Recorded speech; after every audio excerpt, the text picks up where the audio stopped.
linking the Asian carbon markets, in particular in the East Asia. So as we all know, the Paris Agreement, Article 6.2, allows the transfer of the ITMO, internationally transferable mitigation outcomes. And although the many discussions are being had around cross-border transfer of the carbon offset based on the voluntary carbon market, although there are some controversies around there in terms of the authenticity and the double counting related issues, among others. But when it comes to the linking the compliance market, the cap and trade market, emission trading system could be a bit easier or more simplified approach in some sense, as was evidenced by the already running and up and running the ETS linkage between the EU ETS and the Switzerland's, and also another one between the California of the United States and Quebec of the Canada. So building on these experiences and the lessons, I would like to discuss the potential feasibility and possibility of the thinking compliance ETS in East Asia among the China, Japan, and Korea. So I'm very glad to be joined by two esteemed speakers today. The first speaker is the Professor Junjae Zhang. Let me briefly introduce our two speakers. Junjae Zhang is a professor of environmental economics in the Nicholas School of the Environment at the Duke University and the director of the Initiative for Sustainable Investment at the Duke Kunsan University.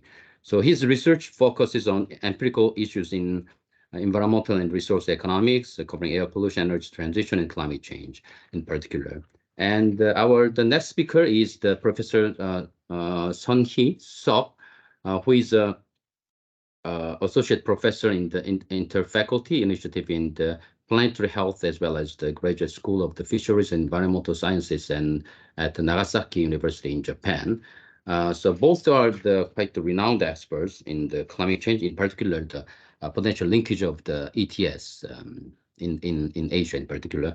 So the flow of today's session will be as follows. Firstly, we will be listening to around 40 minutes of presentation to be made by the Junjae.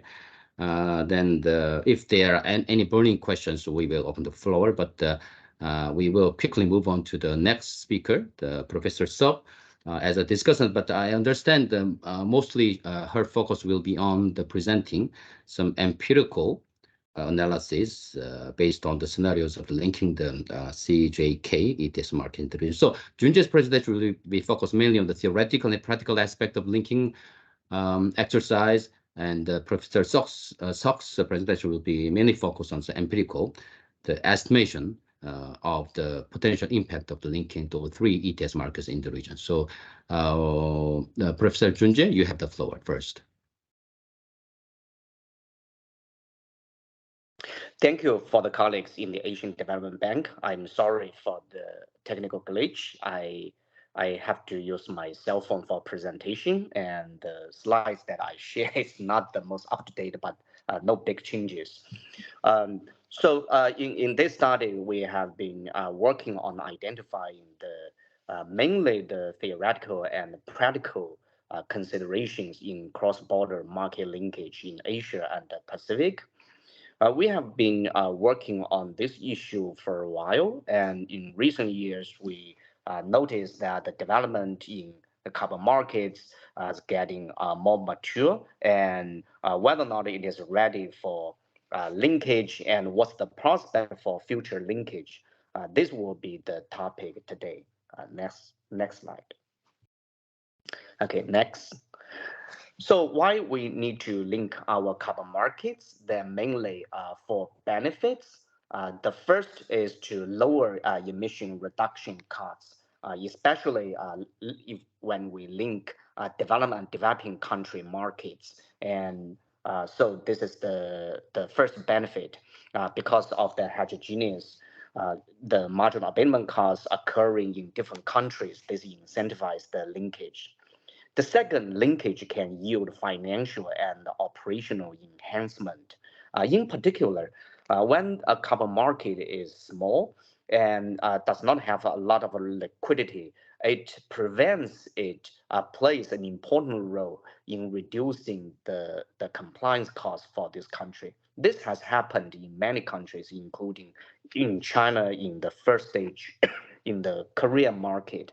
So therefore, through linkage, we hope that a larger carbon market or a more liquid carbon market can enrich price discovery, liquidity provision, and risk management. The third is about carbon leakage. Carbon leakage has been a major concern for fragmented climate policies. Since there are only a number of Asian countries, Asian and Pacific countries have carbon markets and have different climate ambitions, there has been a major concern of regulatory leakage. By linking the carbon market, we can standardize the carbon market design and help to converge the climate regulation stringency. This will help to ameliorate the concern of carbon leakage. And the fourth is to fortifying climate mitigation, because these countries, they stick together to compare with their performance and can heighten mutual trust among nations and foster domestic support for climate policy. Next. For the carbon market linkage has been endorsed by several international agreements. Kyoto Protocol, we know there are three flexible mechanisms: emission trading, CDM, and JI. They are a tool for linkage. And in the Paris Agreement, Article 6.2, 6.4, and 6.8, and helps to set up a framework for international carbon linkage, in particular under Article 6.2, collaboration, voluntary through bilateral or multilateral agreements, leading to the internationally transferred mitigation outcomes or IMOs. So the countries can transfer greenhouse gas emissions mitigation outcomes internationally, and recently a comprehensive accounting framework for managing IMO cooperating mechanism has been established. Next. In terms of the existing practice of ETS linkage, mainly in Europe and in North America. In Europe, the EU ETS has been linking with the CDM and JI for compliance purposes. The Swiss ETS and the EU ETS also have been linked. There are also a discontinuation of international credits for compliance. For example, in recent years, because of the problems with the compliance market, with the voluntary market. My very early research on CDM is published in 2011 showed that lots of bogus abatement credits in the CDM market.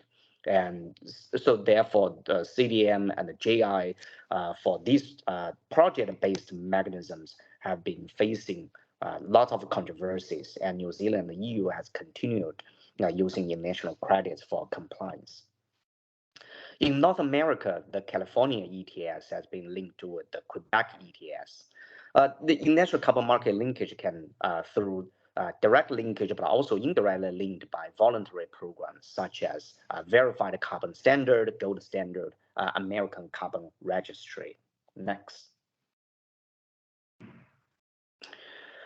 Carbon ETS in Asia and the Pacific have been established to facilitate each country to reduce their carbon emissions. This is an overview of all the carbon markets established or in proposal in Asia and the Pacific. In particular, 5 countries have established formal carbon markets. In China, there are 8 regional pilots. The 7 pilots started in 2013 and 1 pilot in Fujian. And China started the national ETS in 2021. Unfortunately, the regional pilots, they are not directly linked, and the regional pilots and the national pilots are also not directly linked. Japan established 2 subnational ETS in Tokyo and in Saitama, and they are linked bilaterally. But Japan has no national carbon market. Korea carbon market, KETS, started in 2015 and Kazakhstan, and with a short suspension, now is still in operation. And New Zealand, especially, they have a forestry-based ETS since 2008. And many other countries, they are contemplating establishing a carbon market to help them to reduce carbon emissions. These carbon markets, they can be connected through bilateral cooperation agreements or joint crediting mechanisms. And these carbon markets, they can be linked. So this is the topic today, whether or not we can link Asia Pacific carbon ETS and how they should be linked. Next. An economic incentive to link Asia Pacific ETS is the difference in the carbon price. And the carbon price, as we can tell from the right panel of the figure, and the carbon prices in the Asia and the Pacific region, they vary differently. And therefore, there's a price disparity among the Asian Pacific ETS. And this price disparities create an incentive for these countries to link their carbon markets because they can benefit from trade. The Asia Pacific region is the world's largest, most substantial contributor to carbon emissions and responsible for more than half of the global emissions. So therefore, linking their carbon markets, incentivize emissions can be very beneficial, both economically and also environmentally. And the overall the carbon price in the Asia and the Pacific region is relatively low if we compare with the EU ETS and even in the ETS elsewhere. So relatively low price in ETS, we do not expect that the fluctuation in price can pose a substantial risks of generating national imbalances. This is another incentive or I think the foundation for linkage. Next. Therefore, in this research, we will focus on the carbon linkage in the Asia and the Pacific region. First, we will summarize the status of carbon market linkage in this region. Uh, on, on top of that, we will explore the economic, climate, political, and market foundations for ETS linkage. Then we will overview Asia Pacific ETS and explore potential linkage mechanisms. And when we write the paper, we have compiled a very comprehensive information and leave all this information in the appendix. We present the prospective attempts for cross-market linkages. We have a proposal, including the short-term, medium-term, and long-term linkage, and to identify challenges faced and offer corresponding policy recommendations. Next. Foundation.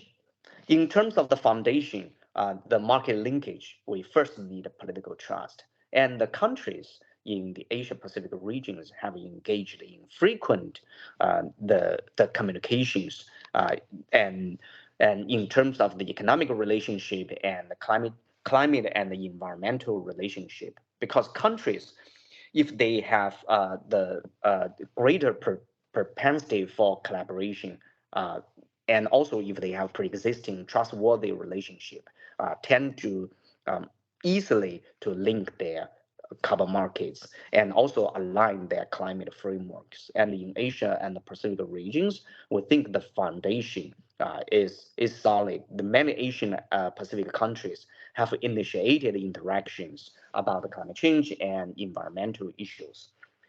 In particular, three countries, China, Korea, and Japan, are engaged in very frequent interactions relevant to carbon markets. And all these countries, they have formed bilateral or multilateral collaborations through dialogues, MOUs, forums, and action plans.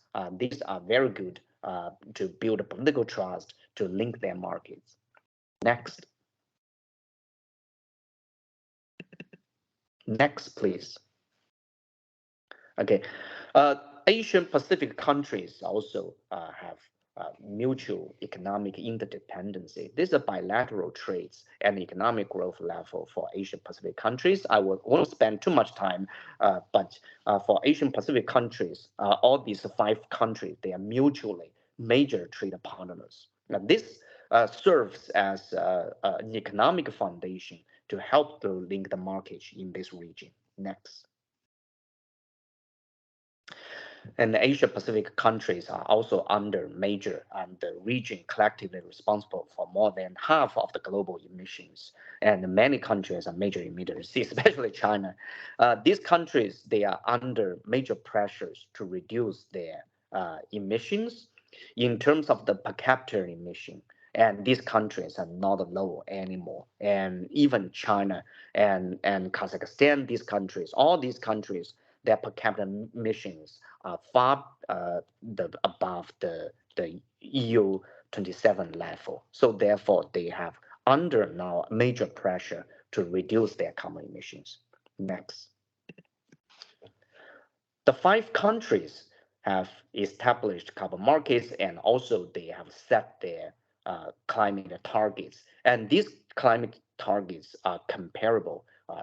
China and Kazakhstan will achieve carbon neutrality by 2060, and Japan, Korea, New Zealand carbon neutrality the year is 2050. And also these countries set abatement target in 2030. And in terms of this abatement target, China's target is intensity based. This causes a little bit of trouble for market linkage. But for the other 4 countries, their targets are set at a mass-based level. And this actually is more ideal for market linkage. We will come back to this issue later. Next, please. Okay, in this section, we'll talk about how to link Asia Pacific ETS. Next. In terms of the linkage mechanism, there are several mechanisms available. The first one is direct linkage. The direct linkage is a system accepts allowances or credits from another one. So mainly for the compliance markets can be linked directly. So one type of direct linkage, the joint and the cap trade system. In this system, countries integrate their ETS directly, allowing entities in one jurisdiction to use allowances from another one. The second one is the harmonization of regulations. There's a high degree of harmonization in market rules, regulatory framework, and monitoring and verification system. In this way, these countries not only just linking mutually use carbon allowances from another market, but also they have to the harmonizing their regulation, and this means they have been a part of loss of their policy. They have to negotiate their policy for to form a consensus. Another type is indirect linkage. Indirect linkage is linking through the intermediation of a third system. This indirectly linking compliance markets by participation in voluntary offset markets. And indirect linkage is now, in fact, now it has already been used because many countries allow for the use of international offset credits. If they use international offset credits, these compliance markets are indirectly linked. Next.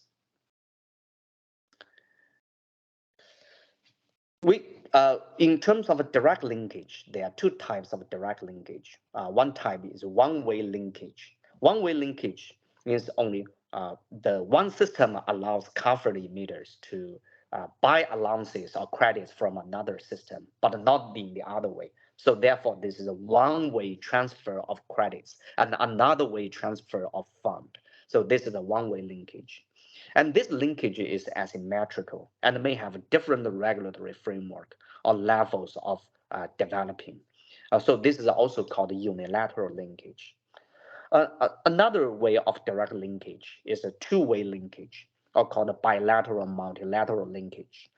Both participating systems mutually accept allowances or credits from each other. This involves harmonization of regulatory frameworks and policies to facilitate trading. Next.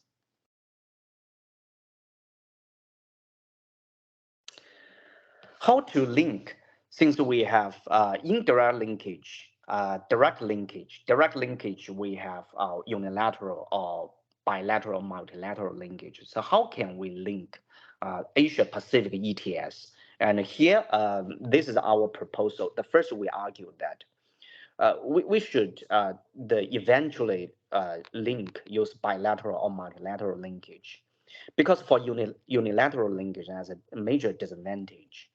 This is the unilateral fund transfer.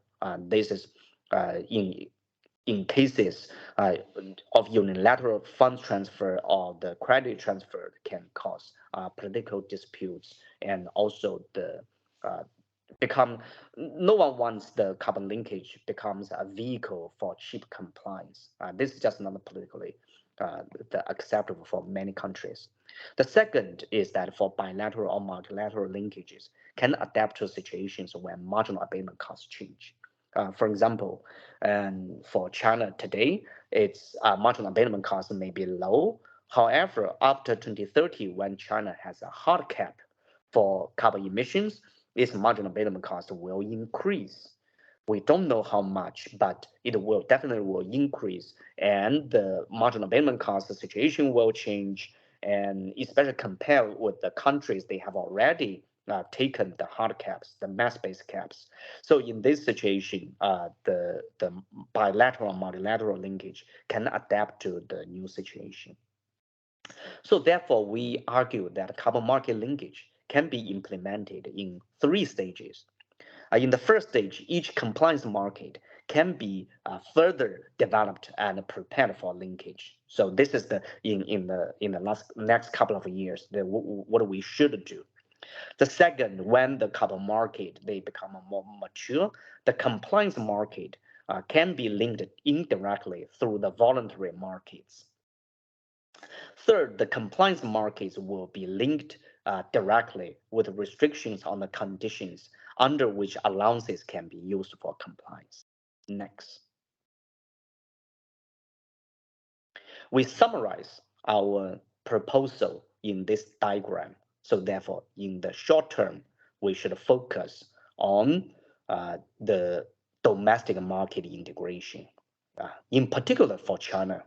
And China now has a very fragmented domestic carbon market, and this is a major issue.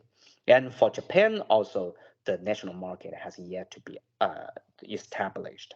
So therefore, the first stage focus on market developing and domestic market integration. In the medium term, these compliance markets can be linked indirectly through crediting mechanism or through those industry-oriented the voluntary program like the sectoral program like COSHA. So this is the medium term is the indirect linkage. In the long term, and these markets, we argue that it can be directly linked. And well, in terms short term, medium term, long term, I think that one milestone for long term may be 2030. By then, all the Asian Pacific countries, they would have mass-based emission targets. In this way, it will be much easier to link their carbon markets. Next, please. So in the short term, the main strategy is to focus on the domestic carbon market. Next. So in the short term, we first we need to address domestic market fragmentation problems. So this is a case of China. The case of China, they're coexisting. I mean, China as the world's largest, by far the largest emitters, and will continue to be the largest emitters for a very long time. And China has been using carbon ETS to as a tool. Unfortunately, it's not the major tool to reduce its carbon emissions, because China has many complementary policies, and carbon tax is also not out of the game yet. So the China's carbon market has been using to cover at this moment only the thermal power emissions for the national carbon market. But also China has 8 regional carbon market pilots, and the regional carbon market pilots, these markets, they are not directly linked they are also not directly linked with the national carbon market. And eventually, these regional carbon markets will be absorbed into the national carbon market as the national carbon market expand to more sectors. This is the plan. So therefore, these regional carbon market pilots, they pretty much in limbo. They will be there for a while, but these regional markets, they will not expand, they will not extend, they will gradually die out. So therefore, these markets, they are not active. It does not make a lot of sense to link global and internationally with those regional markets because eventually they will become a part of the of the national carbon market. So these regional carbon markets, they have already been indirectly linked by China's CCER or China Certified Emission Reduction. It's a voluntary carbon market.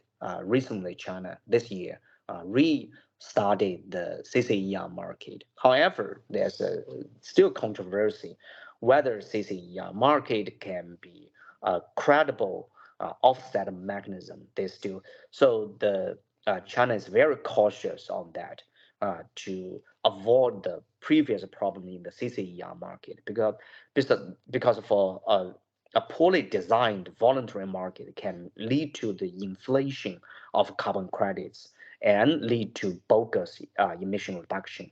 I think this will jeopardize the credibility of the compliance market. So China is also very, very serious about the voluntary market.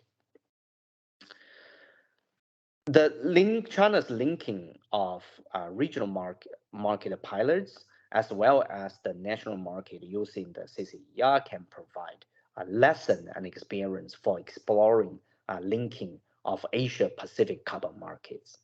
Next. And in the short term, I think another priority is for all these countries to improve the performance of carbon ETS. This is another big issue. The first, there's a gaps of market coverage.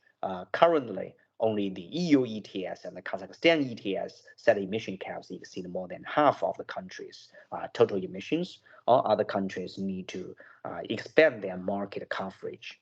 This is the issue about the covered emissions. And a bigger problem is the performance of carbon ETS are not active, not mature yet. And in the Korean ETS in stage one faced a very similar problem as China. And it was illiquid, not a lot of transaction, it's a thin market. But after reform, it seems that the Korean ETS has become better, but still the similar issue still in China's ETS. So recently, early this year, we prepared a report that's funded by Energy Foundation. In the last 2 years, we evaluated the performance, especially the financial performance of China's national ETS. We found many, many problems of the national ETS. So the first is the liquidity of carbon allowances. And China's national ETS is a thin market with very infrequent buying and selling activities. If you can't buy the credits and if you are not able to sell your credits on the market, mostly before the compliance period, they are very difficult to buy credits. And the local government, they have to find sellers for them. So what's the purpose of the carbon market? It's very illiquid.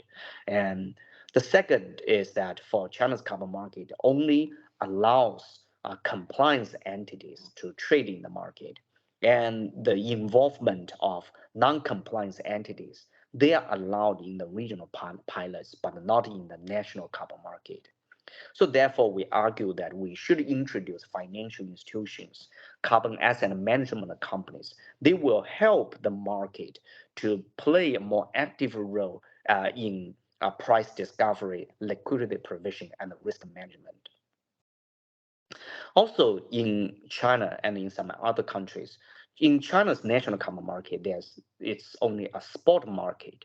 And however, for carbon emission reduction, we need a time to plan for the future. So therefore, we need a carbon derivative market. The derivative market is not ready yet in China. China is contemplating a carbon future market in Guangzhou, but still in very early stage. So in terms of carbon future, we identify that futures, forwards, and options, they should become a priority, especially for China to develop a derivative market. So next.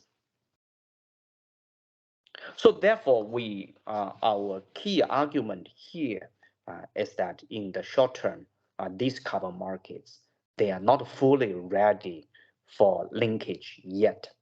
We still need these markets to improve their performance to deal with the fragmentation problem in the short term, in the next couple of years. Next.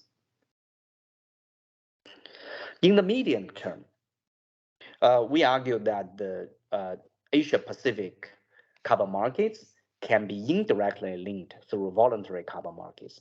And the voluntary carbon markets, they demonstrate enhanced flexibility. So in terms of the voluntary carbon markets, based on the nature of the carbon credits, they can be authorized and unauthorized. And unauthorized carbon credits is usually for companies' voluntary commitments, but can be used for your domestic international compliance. And for the authorized carbon market, the carbon credits, they have a national compliance market like COSHA.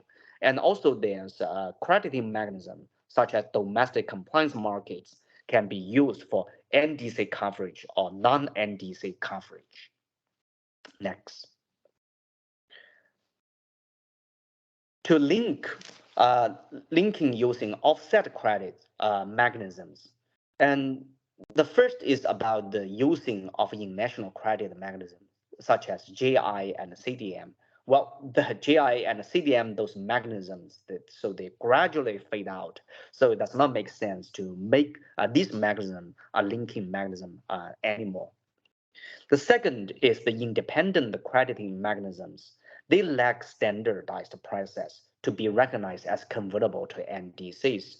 If they can be used for NDCs, they can be used for company voluntary actions, but it's not appropriate for national carbon market linkage. So therefore, we think that the regional credit mechanism would become the option for ETS to be indirectly linked in Asia and the Pacific region.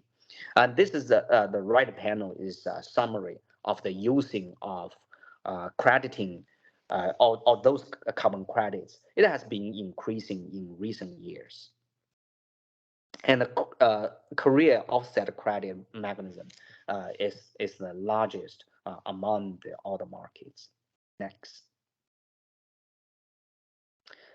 Linking through COSIA is another mechanism that we should consider. COSIA is through implementing MRV mechanism for aircraft operation, encompass all international flights and become obligatory for most nations. So this is a sector-based mechanism.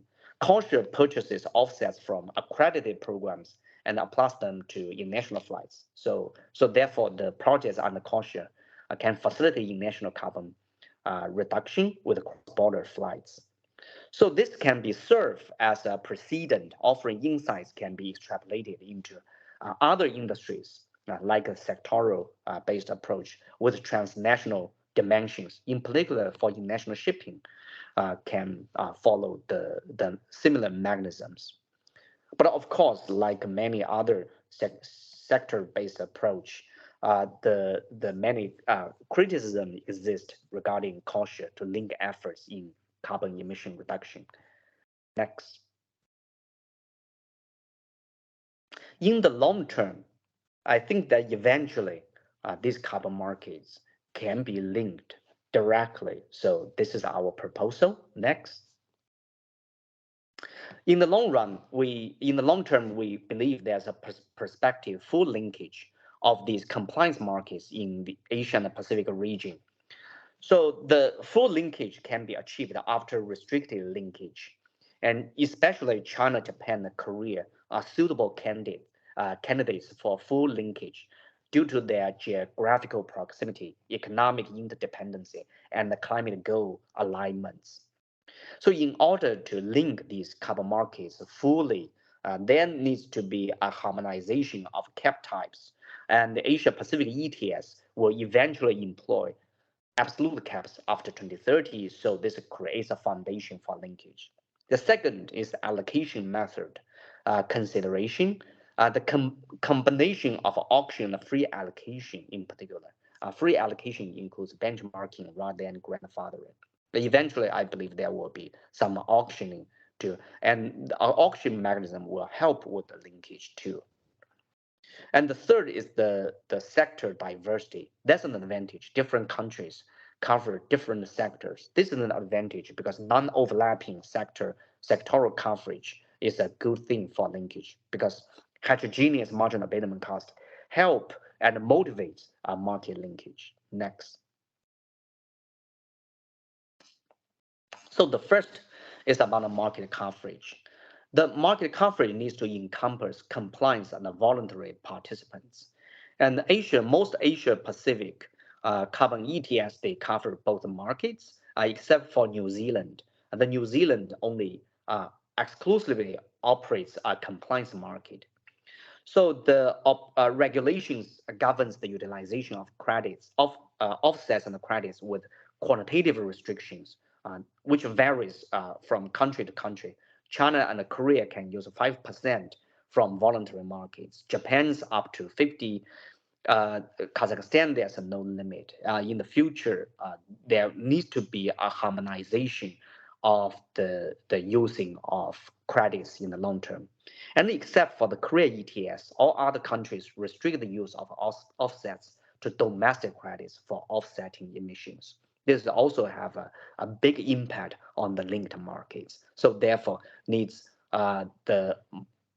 in terms of the dealing with the voluntary markets, needs a harmonization of the policy in the long term. Next.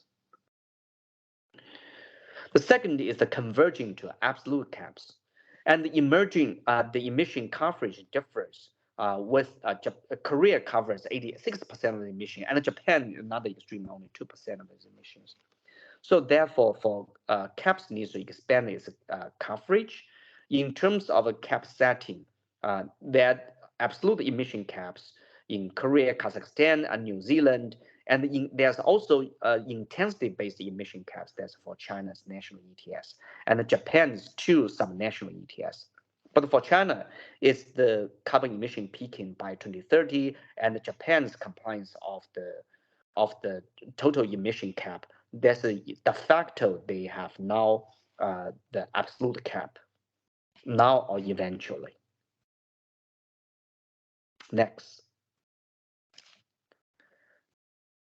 Extending ETS coverage.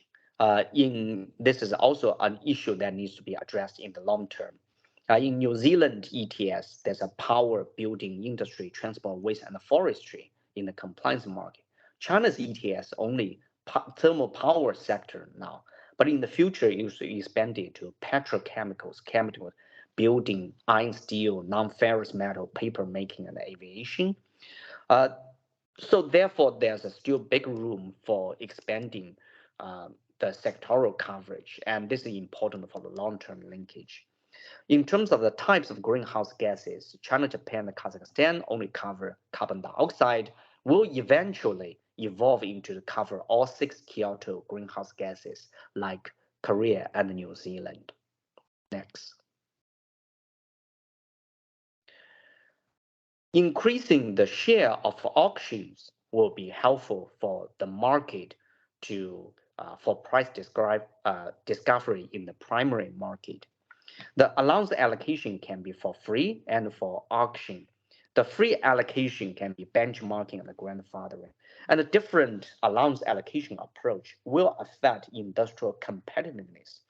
So therefore, for linked markets to be fair, and this market, they need to negotiate with each other in terms to set the standards of what types, the share of auction, the share of free allocation. In terms of free allocation, benchmarking and grandfathering will have different effects on the competitiveness. So therefore, there will be no coordination of these policies. So because for entities receiving allowance for free through grandfathering may gain a competitive advantage through linkage with countries that do not permit grandfathering. And China's national ETS and Japan's two ETS do not allow for auction for the time being, but eventually I believe there will be auction. This is also our proposal to the Chinese government to increase the share of auction in its carbon market. Next. Appreciate if you can wrap up your presentation in 3 minutes, please. Yes, will do. Next. Yeah. So the governance of linkage, the current governance, the MRV system, all the countries, they have established their the common markets, and the MRV system need to be comparable, because for MRV extremely important to ensure the integrity of the carbon market. So therefore, the international recognized standards, such as from ISO, IPCC, can guide IMRV process for linked markets. Next.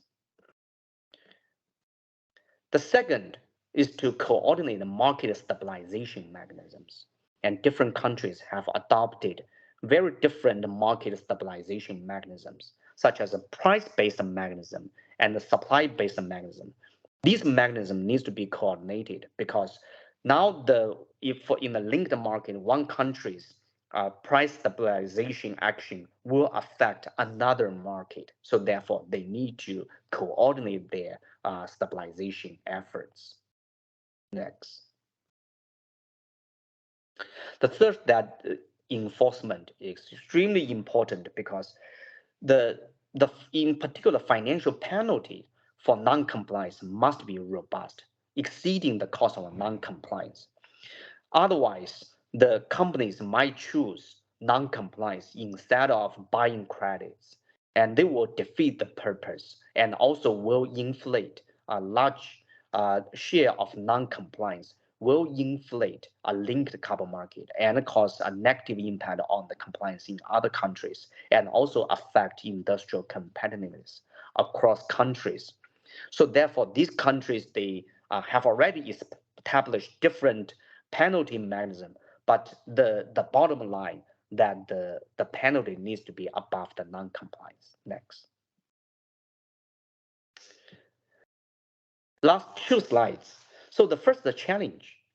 We still have several challenges. The first is the inclusion of indirect emissions in the linked market. And in particular, in cases in China, when China's industrial sectors to be included in the carbon market, it will include indirect emissions and cause a double counting issue in the emission abatement. So this issue needs to be resolved. The second is to deal with the economic consequence of linkage, like a capital outflow, exchange rate, etc. But we expect the effect might be small. The third is the legal framework compatibility. China has no law, the legislation, or very weak legislation in the carbon market, and this can impede the process. And also because of the standardization and harmonization of policy. So the sovereignty could become a potential issue. Last but not least, the linkage may facilitate the creation of climate clubs. And this is the different country have different attitude toward climate clubs, and the linkage may facilitate the creation of climate clubs. So this can become a controversial issue. Last slide.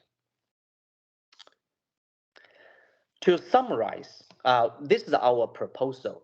What we can do. First, before linking, now we should focus on improving domestic carbon markets and for these countries, and also to revise international offsetting policies to accelerate voluntary carbon markets.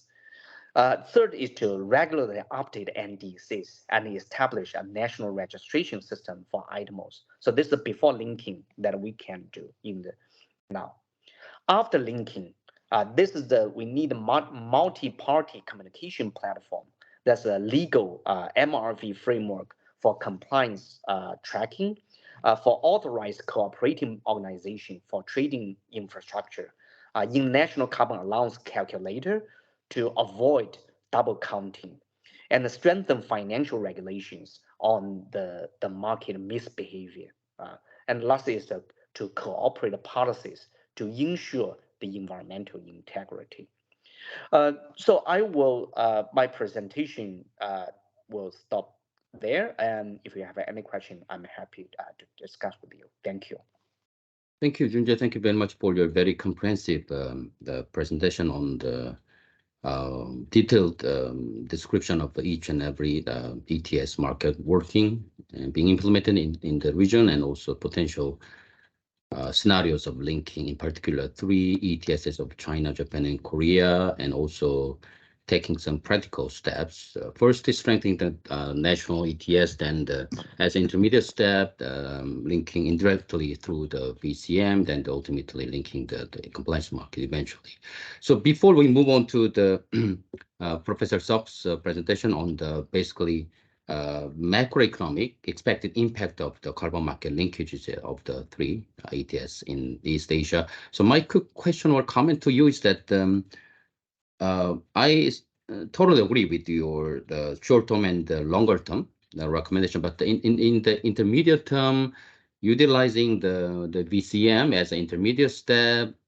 So carbon offset is already allowed. For example, in the case of Japan, J credit is not allowing the foreign carbon offset, only domestically produced. But in the case of Korea, even under the cap of the 5% under the compliance market, they allow both the domestically produced and the foreign produced carbon offset. So that's one thing. And also many countries are a bit hesitant to expanding the cap on the percentage of the carbon offset allowed in the compliance market, because for example, the carbon offsets will be generated from the renewables and the deforestation and the removal and the avoidance of the emissions in the future. So, but it's not directly, it may not directly link to the actual reduction of the carbon emissions. So while the compliance market, by setting the cap, we can clearly see how much carbon emissions will be reduced, and also the targets will be clearly linked to the NDC. But in the voluntary carbon market, it's a bit difficult to link to because by nature it will be voluntary, so we cannot foresee how much carbon offset will be generated in the future, which can be how much portion of the NDCs will be accounted for by this VCM. So again, another concern is a dilution of the compliance market effectiveness by allowing the greater portion of the carbon offset in the compliance market. So I'd like to see your proposal, whether we can go directly to the longer term, the actual linkage of the ETS market, or we need to go through the intermediate step of the VCM, driven the some of a longer and a bit gradual and the phased steps to be taken in terms of linking the ETS. So that's my comment or suggestion to you. Instead of going through this strict 3-step, it could be A or B, from the short-term strengthening national ETS, and that we can go straight to the linking the compliance market, or we can go some another way of the utilizing better and more the voluntary carbon market as an intermediate step. But it may not be one recommendation only. It could be A or B type of thing. So I'd like to get your feedback on this comment. Okay, so in the our original draft shared with you, and actually we go to direct linkage, right, for the compliance markets, because this country, they have quite a long experience of working on carbon markets, more than 20 years since the Kyoto mechanism. So, but when we revising the paper, we interviewed many people in the in climate change, in carbon markets, including researchers and the practitioners, and we reach a sense of feeling that market linkage, there's a wider spectrum, and there's on the one hand is no linkage at all. Another linkage is the full linkage, multilateral full linkage. However, it seems that for the time being, it's difficult for these countries to jump from no linkage to a full linkage directly. So many they suggest argue. I think this has become a consensus for most people that we interviewed. They argue there must be some intermediate state for them to get more prepared for to assess the consequence. So therefore, in our revised version, we add an intermediate stage. I sort of agree. Originally, I agree with your idea that we should go to the direct linkage directly. But it seems we see the resistance in the market to go to the direct. But no matter whether we not link that directly for the immediate stage, these countries they have already been doing on linking that voluntary market.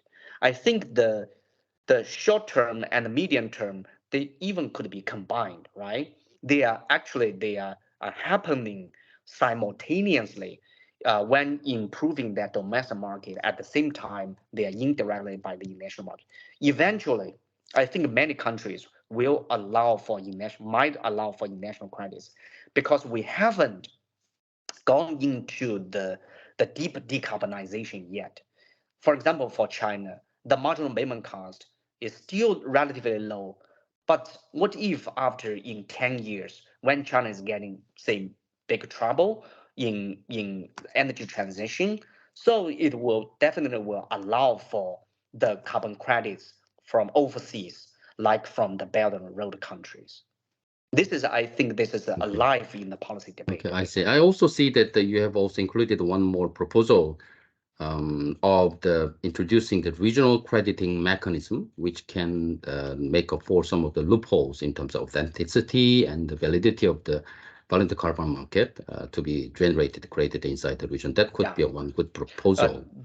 Yeah, right. Yeah. So anyways, we can have some more discussion about what should be the feasible and the desirable intermediate steps. So yeah, so thank you. So in the interest of time, let us move on to the next speaker, the Professor Son-hee Seo from the Nagasaki University of Japan. So who will be basically discussing the potential macroeconomic impact of the carbon market linkages of the three country ETS in particular. Yeah, Professor Song, you have the floor.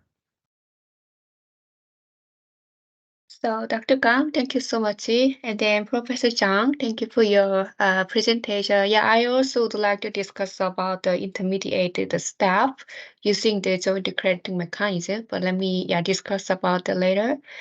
Can you see my slide? Yes. Okay, so yeah, colleagues, ADB, very nice to meet you. I'm very happy and then be honored to be invited to today's seminar. My name is Son-hee Suk. I'm a associate professor in Nagasaki University. I would like to discuss about whether this harmonized market would be beneficial or not in each countries. Yeah, I may skip the several slides since the contents are duplicated with the one by the Professor Zhang, for example, Article 6. But in the literature review, let me just focus on there are several studies about carbon market linkage and its policy effectiveness, especially focusing on the economic effect, the cost effectiveness of the abatement of CO2. Also, some study extended their view to the social effectiveness, for example, distribution effect or social welfare. And some study also focus on the political issue, whether it brings us the more flexible political advantage in climate change.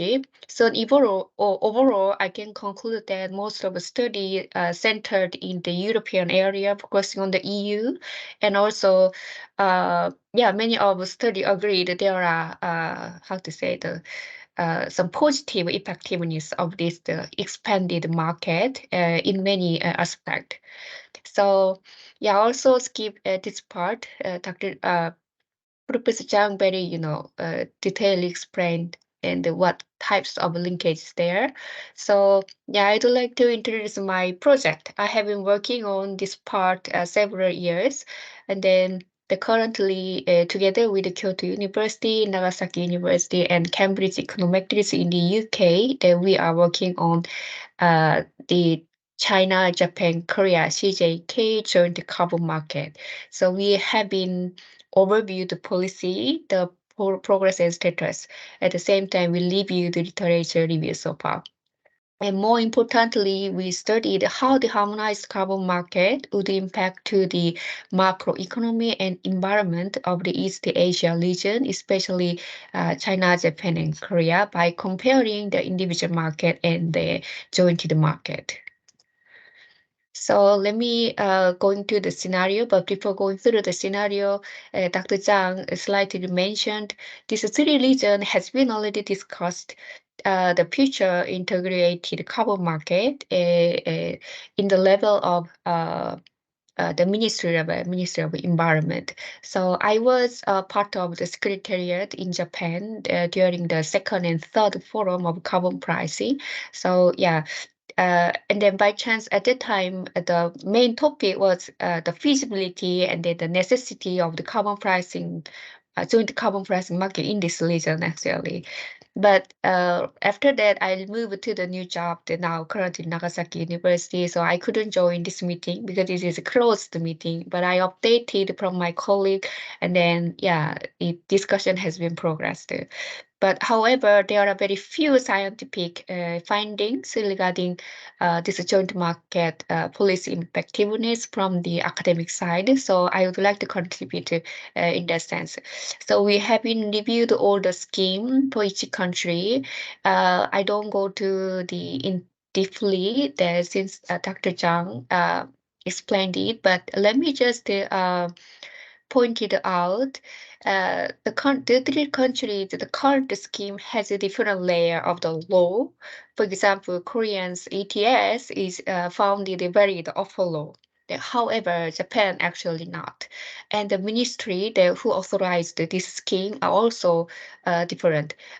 Currently similar, Ministry of Environment. However, the Japan ETS coming to 2023 as a mandatory form will be managed by the METI, Ministry of Industry. So there will be some the different way or idea about the ETS. Then wanted to say that the other thing, the very different thing among these countries is the whether the indirect emission is included or not. So China and then Korea, in their scheme, they count indirect emission from the electricity. However, Japan does not, which means that we have a different electricity market.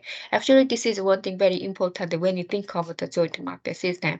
But in the model, we make it very simplified, that model can understand our intention. So we designed this multilateral harmonized carbon market, which we have one single carbon market in there.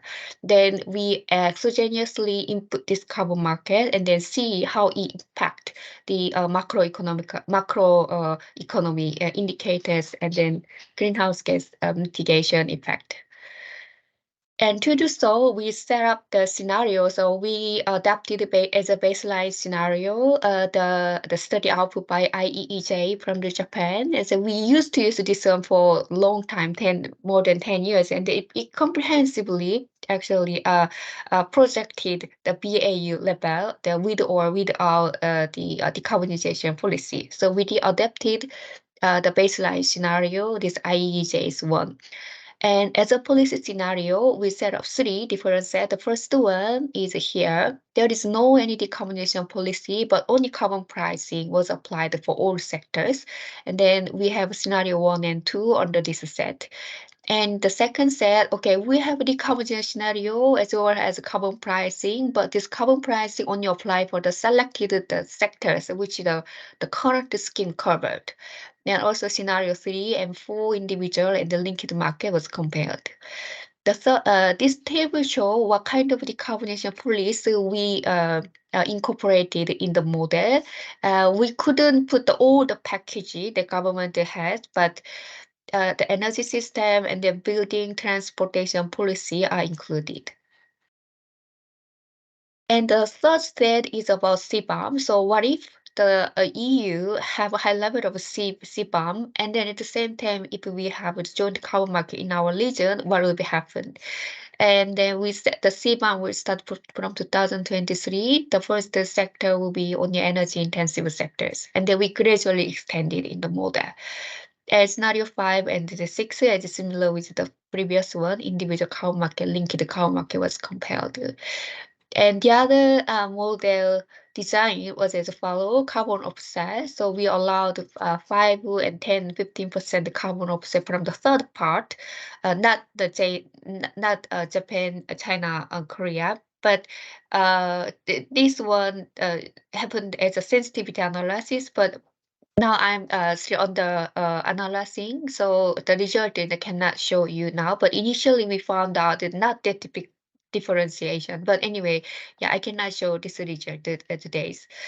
And revenue recycling, because some are free allocation, but some are we assumed auctioned. So there is revenue, and then we designed this revenue will return to national income tax rate for 40%, and then the other 40% will be used for lump sum payment per household. The remaining 20% will be used the low carbon technology enhancement, the investment. And then allowance allocation for Japan, we didn't put any free allocation. However, China, the energy sector in the current one, the 2020 to 2023, we set the energy sector should be under the carbon market, and then gradually we extended the target. The sector, as the government has no details design, actually we assumed and then we designed by ourselves. And then Korea, although the government has a 6 specific target, but it actually covered most of them at the CO2. So we just set the full sector coverage. However, the different allocation plan. So in sum, China, Japan, and Korea, as a baseline, we will compare this non-policy but full coverage, the with decarbonization policy, but only selected sector, and CBAM, the with decarbonization policy, and the selected sectors. These results will be compared with the baseline.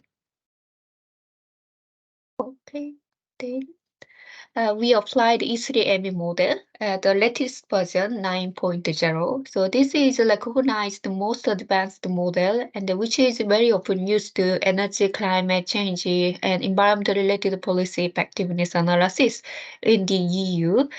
The E3 here standing for energy, environment, and economy. And then maybe I provide in my slide some information about the manual, so you can see the details for that. This model covered 71 countries and then 43 industry, 28 household expenditure, 25 different fuel type, and then 24 power generation technology, and then 40 type of energy for emissions. So very new, sophisticated, advanced model. However, there are dominated models for this kind of study we call CGE, when the CGE assumed optimization. So if the policy impact was put in some the set of the how to say the model, they try to find out the optimize the situation to see the what happened, change it, the percentage as the elasticity, the theory. However, E3ME doesn't think about this optimization, but it's more based on the empirical the basis. So we, using the historical data, we calibrate the trend and then find out the result for the future. So what is different between this CGE, E3ME? The CGE, it is not possible to increase output and then employment by adding the regulation. However, CGE allow it, so we can see how investment will increase it and they were promoted. So when the carbon tax implemented, we can see how this recycled revenue can enhance their investment in the society. So yeah, it's some technical things. If you have any question about the model, yeah, I'm happy to discuss about it later. So let me share the result since I have that much time.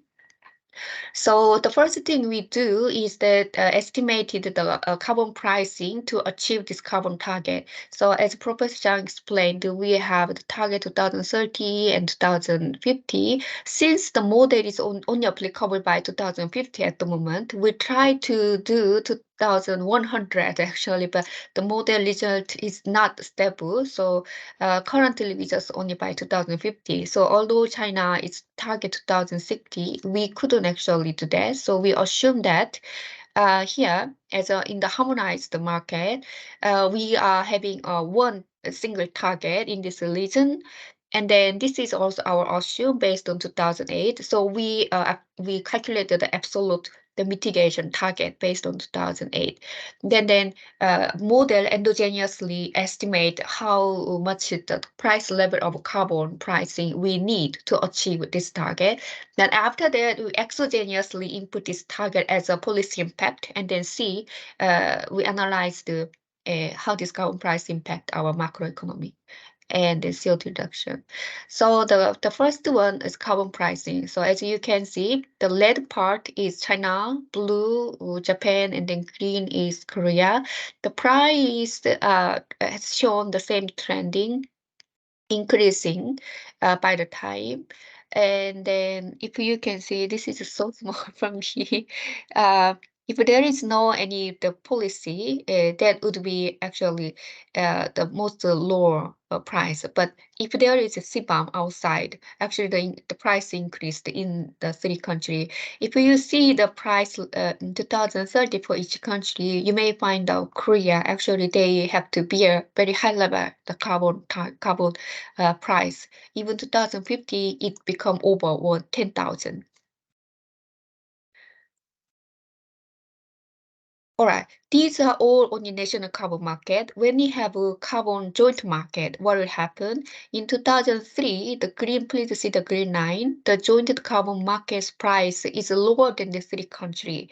However, in 2050, Korea, their price, national price will be higher than the joint carbon market. However, China, Japan, they still, their price is small. So Korea maybe have some benefit with the small, the less credit in the joint carbon market.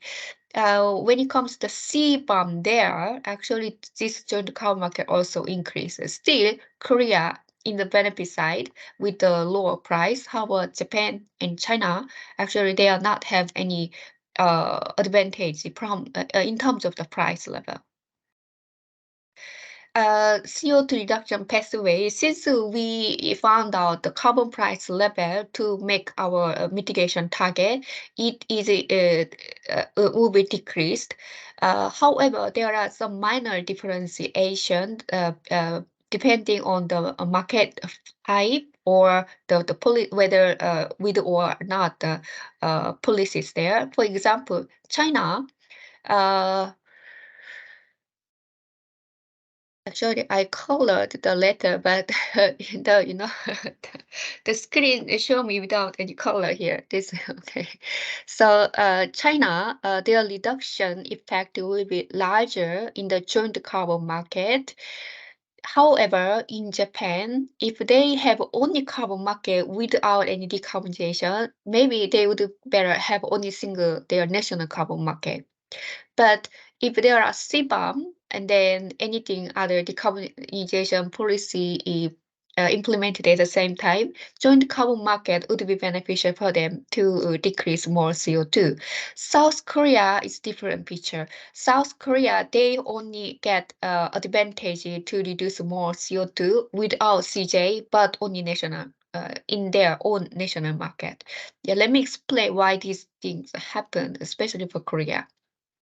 And in China, since we in the early time we only input the target the power sector, we haven't seen that. So what is the other industry would be affected by this carbon pricing? Then we have seen the transportation and then household and then energy intensive industry would be affected. But the majority, the CO2, yeah, of course, will be reduced from the power sector. So we have seen the energy mix changes by 2030 and 2050, although we have time series data, but I'm going to show you here only 2030 year and the 2050. So in the baseline here in China, majority energy sources from the coal. However, you can see this is about 70%. However, you can see it will drop down until the 20% in the 2030 under the carbon pricing. And then this renewable energy, on the other hand, the renewable energy will increase up to 70%, especially the high cost 70 under the carbon joint carbon market without any soft decarbonization policy. In 2015, the fossil fuel will be become very the minimal.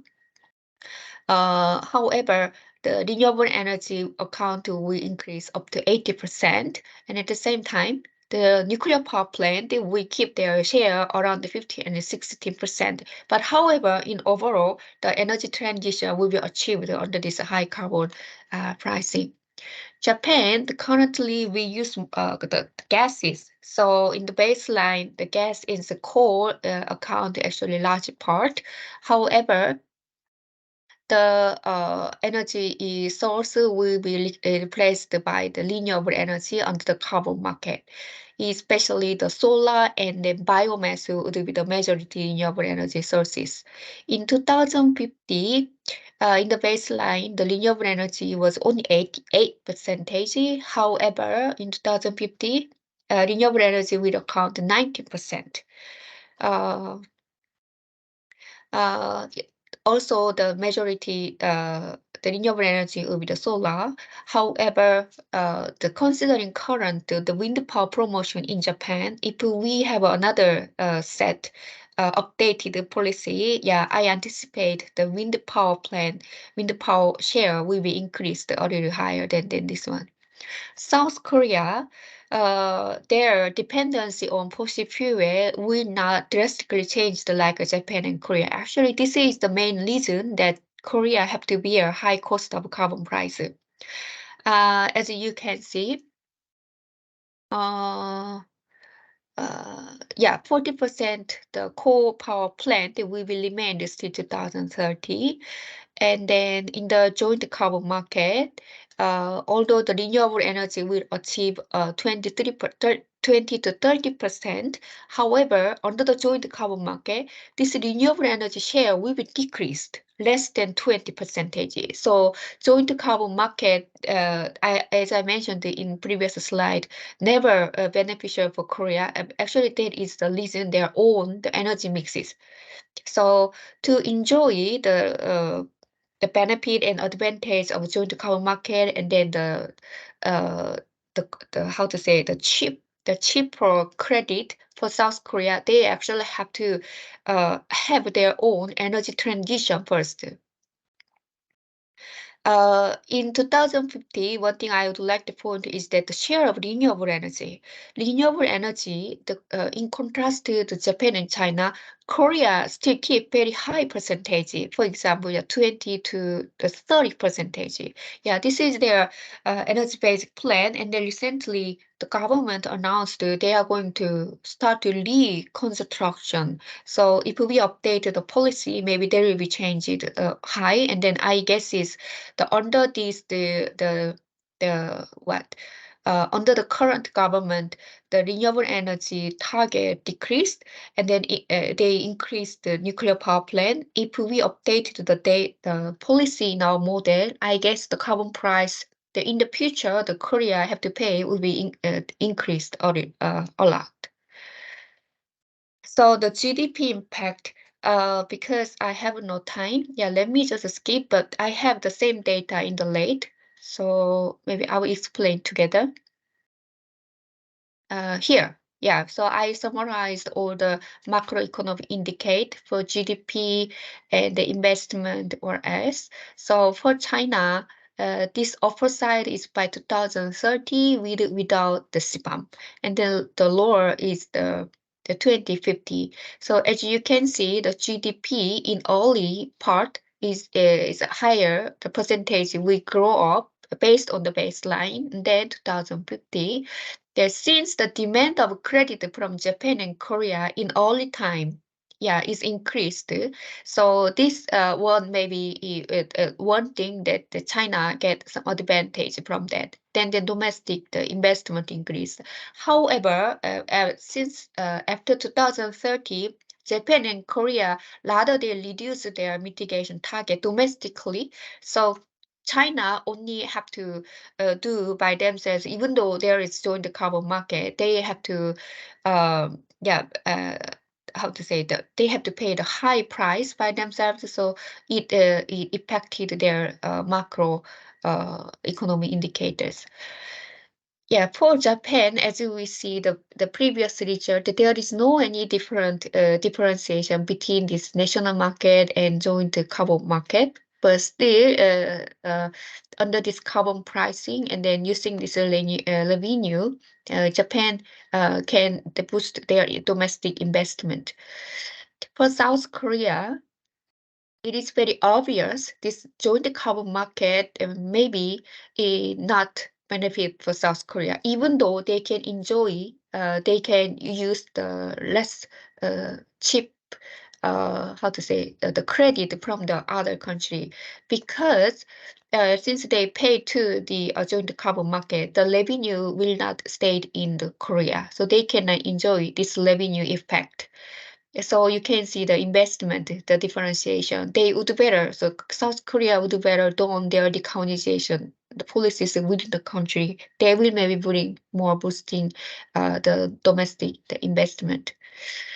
All right, this is what I analysis, but I still couldn't show the two another result, the carbon offset sensitivity. The other one is we also analyze the sectoral impact.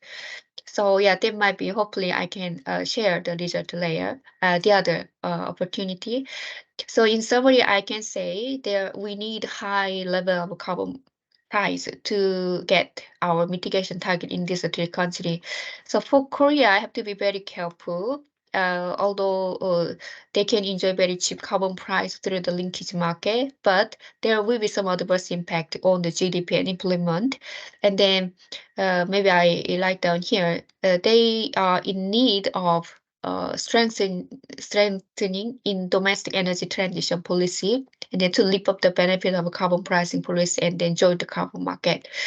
CBAM, we haven't seen the increase the carbon price in our joint carbon market up to 20 and 30%, and then it definitely affect in this market. However, still, the GDP never dropped down the minus. It comparing to the baseline, it always in the positive level up to 5%. That still we need to have some further study considering this high level of carbon pricing. So we have to see the social effectiveness, for example, the distributional effect. And then the other one, we need to see the alternative, the revenue recycling strategy, the mechanism in our model. It will impact largely about the GDP. And further, since Professor Zhang showed us the New Zealand and Kazakhstan has the ETS, the mandatory ETS already implemented in this Asia, we may expand this target to them and then see the more integrated carbon market effect and then also spillover effect to the rest of the world. Okay, thank you very much. I'm sorry, I may be over the time.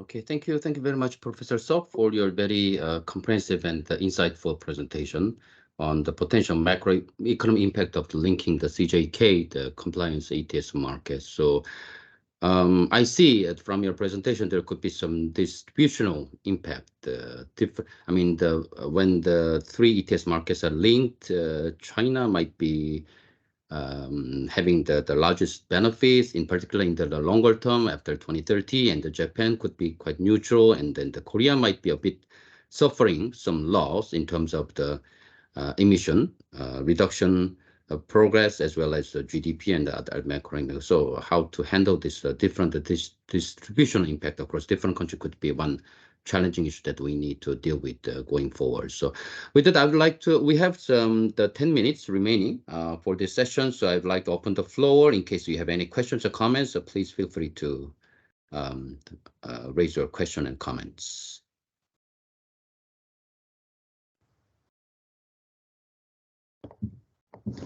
I have a question.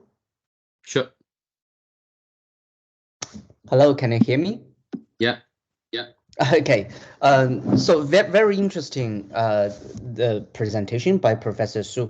I actually have, I mean, two questions or comments. The first one is about the CBAM. It seems that with the implementation CBAM, CBAM can become a forced linking mechanism for the Asia Pacific markets, and if they are subject to CBAM. So therefore, this is a very interesting issue. I'm happy that you introduced such a comprehensive discussion in your research.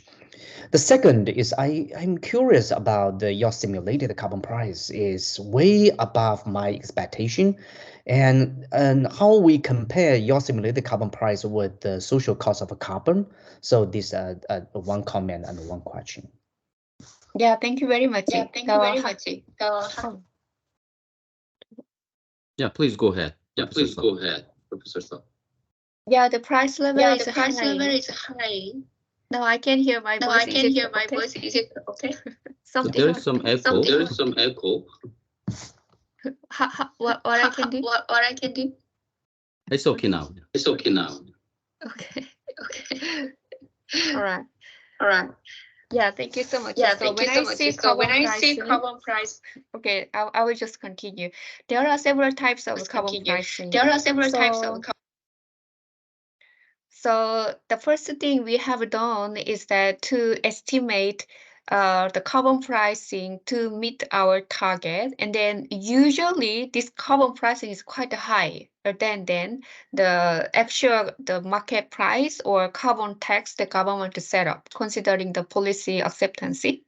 So I usually separate these things. However, in our model, to design as a carbon market in the model, not carbon the tax. So we should have to use this price, although the price level is way high comparing to the actual carbon market. So this is one thing very limitation. The one thing. But if we how can say just assumed some certain figure without any kind of this kind of assessment, that you bring some also uncertainty and then unreliability of the as a market. So we just insist to use this using this the price, because this price means what we need, and then we expect the will be formed in the market, although it is very high. It become the answer. I'm sorry, maybe if something unclear. Okay, so I think that the price level when comparing the carbon price and also showing when the three ETS markets are linked, what could be the unified carbon price level. So the chart is showing the 2018 as a base year, and it's kind of, I don't know whether this is has something to do with the scaling effect. So it's around the 600 percentage higher if we assume the $10 per ton, then that's 600% higher means that how much? The 6 times, right? So the $60 per ton, something like that. So perhaps we can double check the scaling, whether this is in terms of percentage or the absolute amount of US dollar. So on the CBAM issue, I think that your question, Junjae, about the CBAM. So Professor can clarify. I understand that the CBAM is based on the scenario that not only when the EU is imposing the CBAM, but also CJK are counter implementing the CBAM, similar type of CBAM by themselves, right? Oh no, actually we didn't. So this is simply assuming that when the EU is imposing CBAM, exactly, yeah. See, in the model, we said the EU area will have this amount of the carbon price at the same time when you have the carbon pricing. I see. So in the energy sector only, right? Yeah. I see. Okay. So again, the depending upon the different scenario, there could be some different distributional impact. So the Junjae's the presentation and the research and the Professor Seok's research can complement each other, I think, because while the Professor Zhang's research is covering the very practical and the theoretical aspect of the potential linkage of the CJK ETS market, then what would be the potential background impact on each and every country? So then it can give us some implication what the detailed steps to be taken, and also what kind of the challenges that we need to overcome, not only in the practical aspect, also from the perspective of the macro impact of for the different countries in the region. So I think with that, I think that we will continue to our discussions with both the Professor Zhang and the Professor Seo for the ongoing research project, as well as the new project we'll be engaging the Professor Seo for. Then we'll take it from there, and today's webinar will be a very influential and important stepping stone in taking our research forward on this front. So thank you, Professor Zhang and Professor Seo very much, and also I'd like to appreciate all the participants joining us today. By the way, we have one question on the chat. Oh, okay. So maybe Professor Zhang can elaborate for the it. process links, of course, I wonder whether there could be some criteria later to indicate the completion of each stage.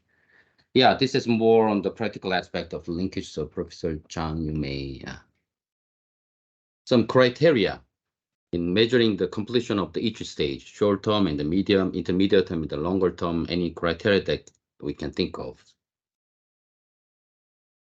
Because you are muted, Professor Zhang.